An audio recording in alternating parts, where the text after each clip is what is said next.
Halo semuanya, selamat datang kembali di channel Cerita Inspirasiku. Bagaimana kabar kalian? Semoga selalu sehat dan rezekinya lancar ya. Di video 2016, film ini mengisahkan tentang seorang remaja yang kecanduan adu mekanik dengan ibu-ibu dan juga memiliki kebiasaan senam jari saat menelepon. Penasaran dengan kisah lengkapnya? Sebelum kita masuk ke alur filmnya, jangan lupa untuk subscribe dulu agar tidak ketinggalan review film menarik lainnya.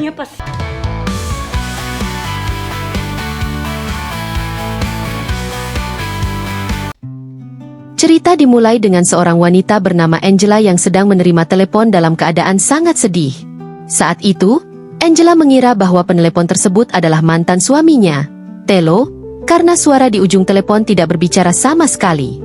Dengan penuh harap, ia terus memanggil nama mantan suaminya.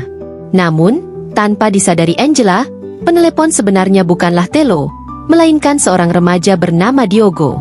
Diogo adalah anak dari psikiater Angela. Yang lebih mengejutkan, saat menelepon, Diogo melakukan sesuatu yang tidak pantas. Angela sendiri belum menyadari bahwa yang meneleponnya bukanlah mantan suaminya. Setelah Diogo selesai melakukan aksinya, ia menghapus jejaknya dengan sebuah kertas, lalu menuliskan tanggal kejadian tersebut dan menyimpannya.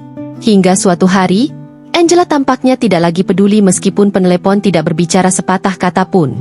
Ia justru mengambil keputusan mengejutkan, mengundang penelepon misterius itu untuk makan malam di rumahnya.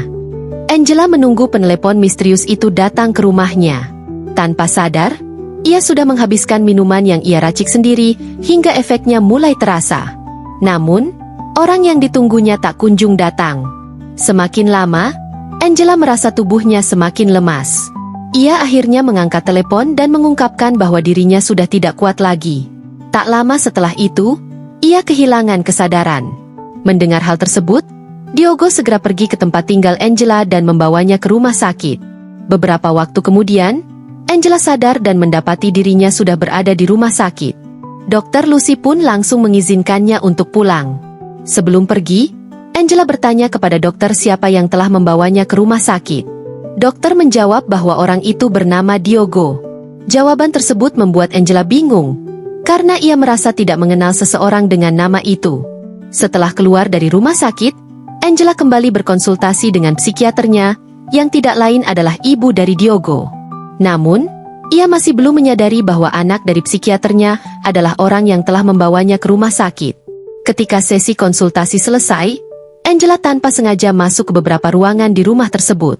Saat berada di kamar Diogo, ia terpeleset dan menemukan sebuah map biru. Ketika membuka map tersebut, ia terkejut melihat isinya. Beberapa lembar kertas yang berisi sesuatu yang mencurigakan.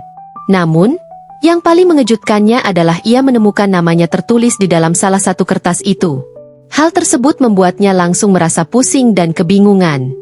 Malam harinya, Angela kembali menelepon Diogo dan mengatakan bahwa ia sudah mengetahui kebiasaannya yang sering menelepon diam-diam sambil melakukan hal yang tidak pantas. Angela bahkan mengancam akan melaporkan perbuatannya.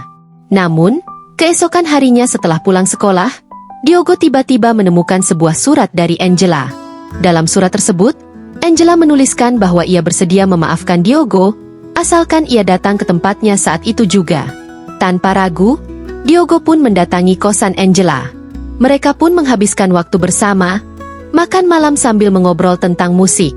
Kebetulan, Angela dulunya adalah seorang guru musik, sehingga percakapan mereka terasa seru dan menyenangkan. Namun, ketika Angela mulai membahas tentang kebiasaan aneh Diogo, suasana tiba-tiba berubah. Diogo merasa malu dan berusaha pergi dari tempat itu. Tapi sebelum ia benar-benar meninggalkan kosan Angela, hubungan mereka semakin dekat dan akhirnya terjadi sesuatu di antara mereka.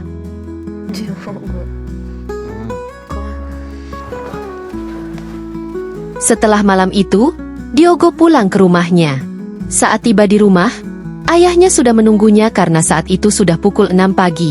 Tidak ingin ketahuan, Diogo pun berbohong dan mengatakan bahwa ia menginap di rumah temannya, Guillermo.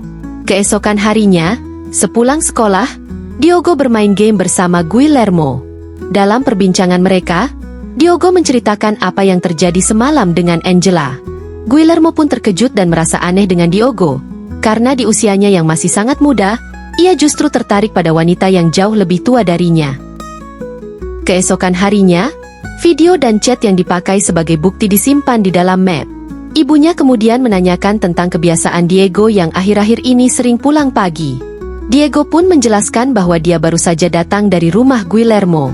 Akhirnya, Diego mengaku kepada ibunya bahwa dia adalah menyukai terong. Tujuan Diego berbohong adalah agar ibunya tidak tahu bahwa dia sudah memiliki hubungan dengan pasien psikiater, yaitu Mama Angela. Sejak saat itu, Diego sering meminta jatah kepada Mama Angela. Bahkan, Diego sudah tidak malu lagi untuk memperkenalkan Guillermo kepada Mama Angela. Singkat cerita, suatu hari Diego datang ke kosan Mama Angela untuk meminta jatah lagi. Namun, tak lama kemudian, adiknya Diego menelepon dan memberitahu bahwa di rumahnya tidak ada siapa-siapa. Adiknya pun langsung berada di bawah pengawasan Mama Angela. Tak lama kemudian, ibunya menelepon adiknya. Adiknya mengatakan bahwa dia sedang berada di rumah Mama Angela bersama Diego. Karena kejadian itu, ibunya pun langsung mendatangi Mama Angela.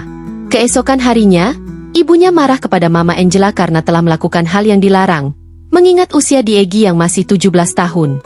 Namun, Mama Angela tidak merasa ada yang salah dengan hubungan mereka karena sebentar lagi usia Diego akan genap 18 tahun, dan mereka saling mencintai.